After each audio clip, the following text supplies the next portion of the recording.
갈라디아서를 구분해 드리도록 하겠습니다.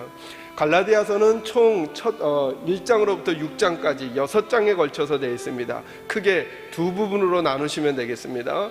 1장부터 4장까지는 우리가 어떻게 하나님 앞에 구원을 받을 수 있는가에 대한 하나님의 방법을 바울이 논증하는 글입니다. 1장부터 4장까지. 5장과 6장은 뭐냐면 그렇게 하나님의 자녀가 된 사람들이 어떻게 믿음 생활을 해야 되는가를 기록하고 있습니다.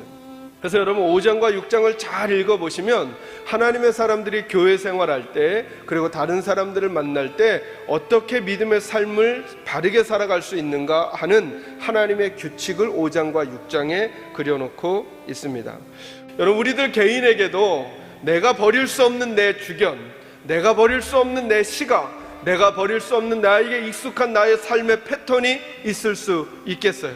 그게 마치 유대교의 율법과도 같고, 유대교의 절기와도 같고, 유대교의 할례와도 같고, 유대교의 안식일을 준수하는 계명과도 같이 변할 수 없는 나에겐 너무나 확고한 진리인 것처럼 느껴지는 혹시 전통이 있으십니까? 그래서 그 전통과 내 고집과 나의 패턴 때문에 때로 하나님의 말씀이 들려오지만 그 하나님의 말씀이 있을지라도 그래, 그건 그냥 성경에 있는 말일 뿐이고 나는 내 인생 이렇게 살아 라고 하면서 내 전통을 고집한다면 우리는 믿음을 소유한 사람이라고는 하지만 갈라디아 교회가 가지고 있는 문제처럼 똑같은 문제를 우리 개인의 삶에서 보이고 살아가기 때문에 오늘 바울이 염려하고 걱정하는 삶의 모습이 그대로 드러날 수 있다라고 하는 것입니다. 우리 가정도 마찬가지인 것이죠. 우리 교회도 마찬가지인 것이죠. 사랑하는 성도 여러분, 전통은 그리 만만한 것은 아닙니다. 여러분, 저와 여러분이 가지고 있는 이전의 사고방식과 삶의 패턴은 그리 만만한 것이 아닙니다. 그리고 때로 사람들은 믿음의 방식보다는 그 전통의 방식에 더 귀가 솔깃하고 그것이 더 영향력이 있는 것처럼 쉽게 넘어가기도 합니다. 그러나 사랑하는 성도 여러분, 오늘 바울이 하나님의 말씀을 통해 이 부분과 싸우고 있다는 사실을 꼭 기억하셔야 합니다. 저와 여러분은 믿음이라고 하는 방법이 전통이라고 하는 것과 싸움을 하게 될 때 무엇을 선택할 것인가에 따라 우리들의 믿음의 자리가 달라지게 되는 것이거든요. 저는 우리가 가지고 있는 삶의 패턴이나 우리의 전통보다 하나님의 말씀을 더 소중히 받아들이는 저와 여러분이 될 수 있기를 주님의 이름으로 축원합니다. 두 번째로 기억할 것은, 믿음의 삶에서 중요한 것은 저와 여러분이 이제 자녀의 삶을 산다는 것입니다.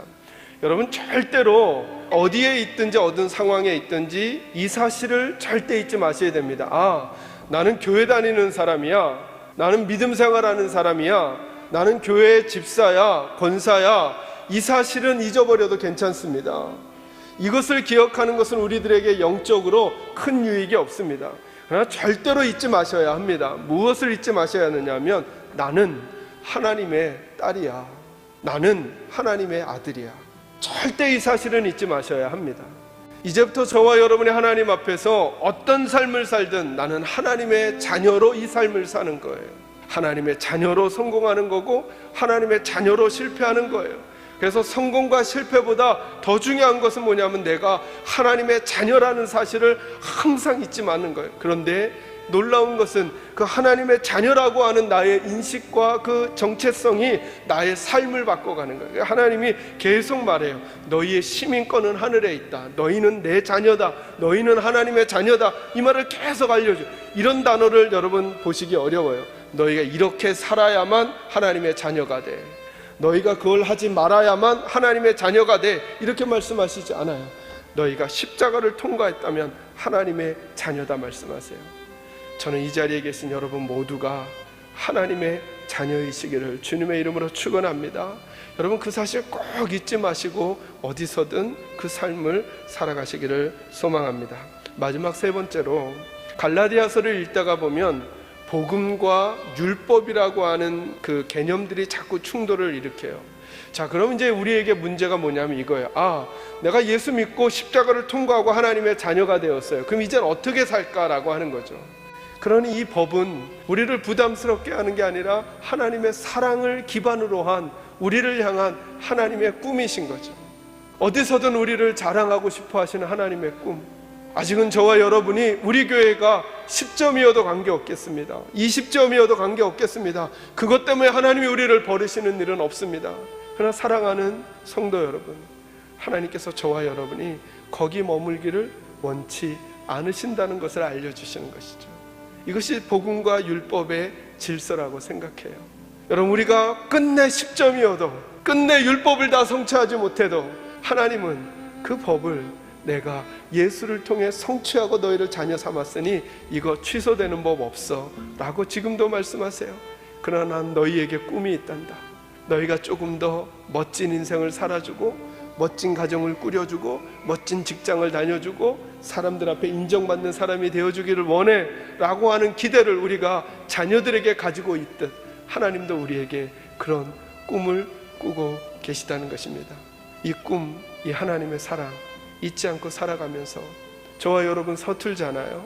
인생을 살아가는 것도 서툴고 사람을 만나는 것도 서툴고 고난을 당한 것, 고난을 헤쳐가는 것도 서툴고 갈등을 풀어가는 방법들도 서툴고 역경 앞에서 그 역경을 넘어가는 능력도 서툴잖아요. 그러니 하나님의 사랑에 기대어 살아야죠.